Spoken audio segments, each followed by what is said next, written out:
Welcome back, students. Let's wrap up our work on adding rational expressions. When we add rational expressions, we must have a common denominator. In order to get the common denominator, step number 1 is factor any denominators that factor. This looks like it might factor. Let's try. X squared is x times x. Can we find two numbers that multiply to 4 that also add to 4? That's got to be 2 and 2.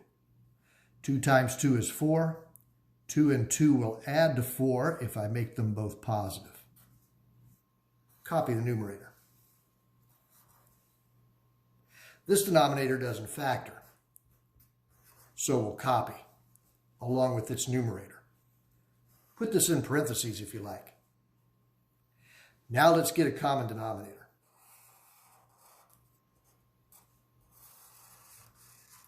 For a common denominator, check to see if the small denominator divides evenly in the big denominator.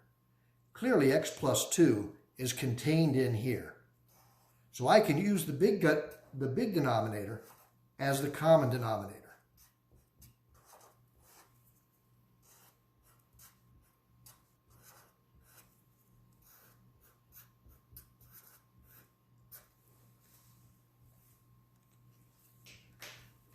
Now let's work on the numerators. What do you multiply times an expression to get itself? Is 1. So we'll multiply the top by 1. 2 times 1 is 2.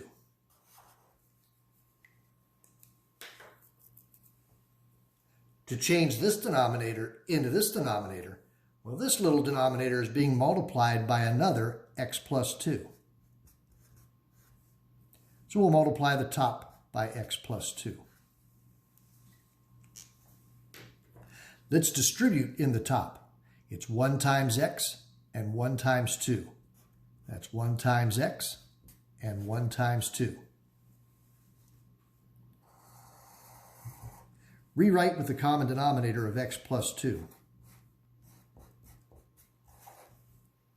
And we'll add the numerators. 2 plus x plus 2.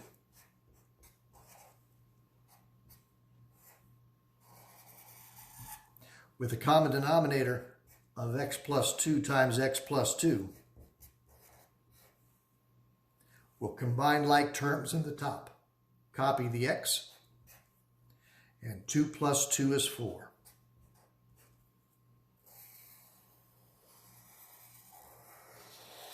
That's a great answer. Now, if you'd like to make it a little cleaner, we could write it this way. Let me copy the x plus 4 in the top. And in the bottom, x plus 2 times itself could be written as x plus 2 squared. I like it either way.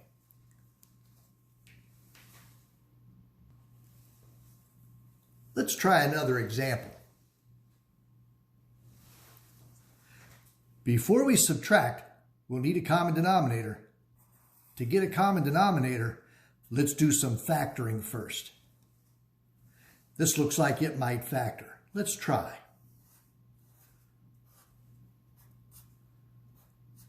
Can we find two numbers that multiply to 4 that also add to negative 5?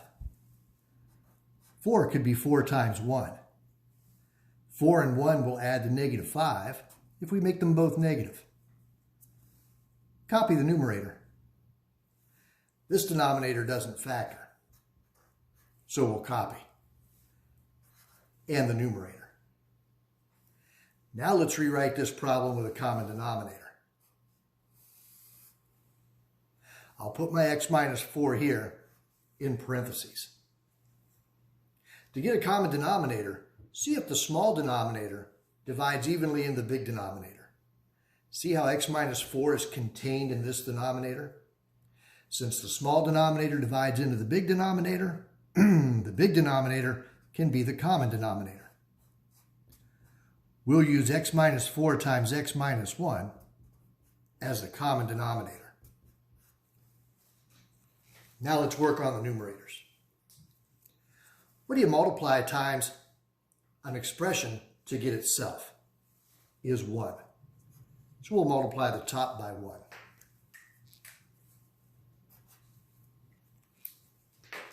Here, what do you multiply times x minus 4 to get this expression? Well, this x minus 4 here is being multiplied by x minus 1, which means we must also multiply the top by x minus 1.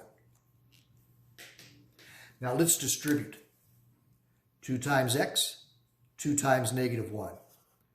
2 times x, 2 times negative 1. Time to subtract.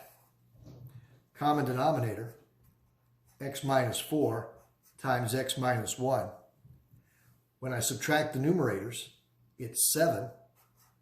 Subtract. Now be careful with the subtract. I must subtract the 2x. I must also subtract the negative 2. Subtract 2x. But subtraction of a negative 2, subtraction of negative 2 means add 2. Here comes my final answer.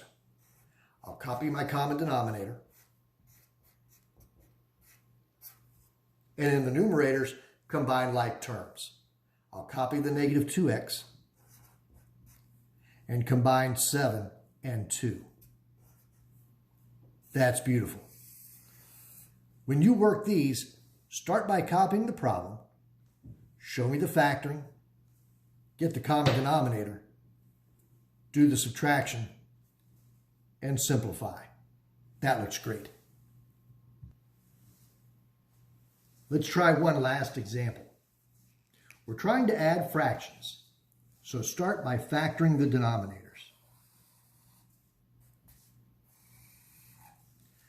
This is a difference of squares. That's m squared, that's 10 squared. We know how to factor a difference of squares. M squared is m times m.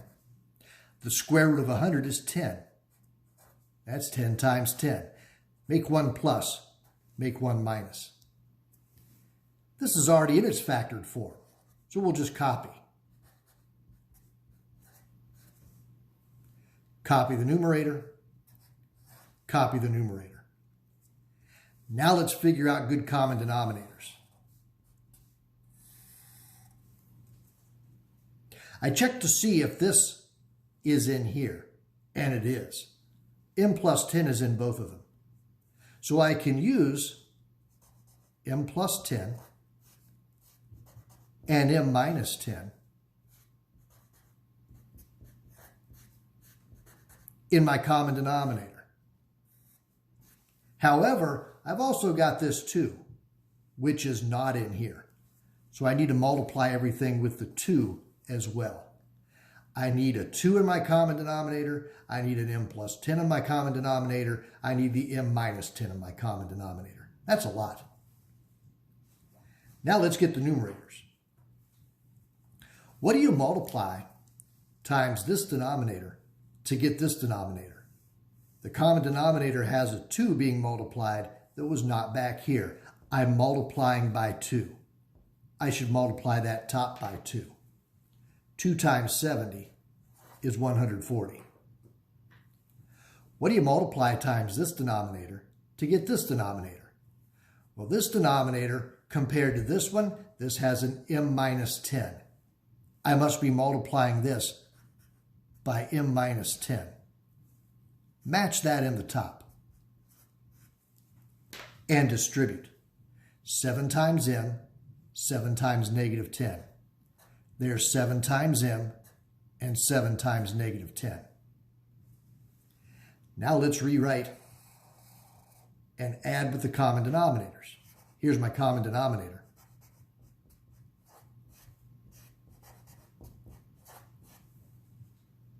When I add, it's 140 plus 7m plus negative 70. Let's keep that common denominator.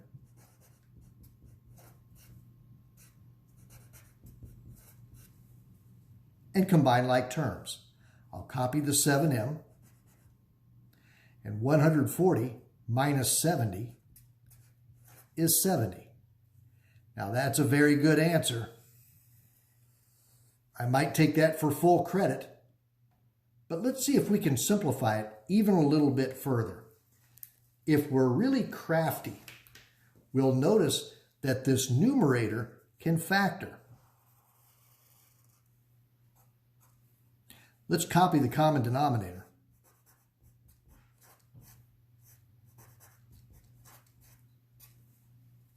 And in the numerator, there's a common factor of 7 that can be factored out. 7 divides into, if I factor out the 7, 7 divides into 7 once, 1m. And if I divide here by 7, 7 divided by 7 is 10. Now look, I can do a little reducing. I can reduce the m plus 10 in the top with the m plus 10 in the bottom.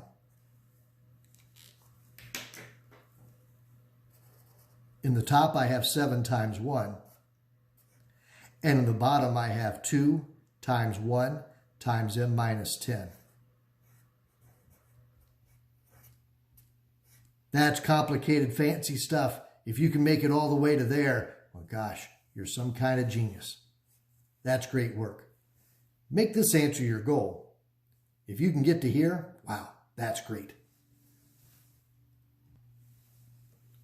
All right, your turn to go try some problems. Do great work. Meet me back here later on today. I'll talk to you then.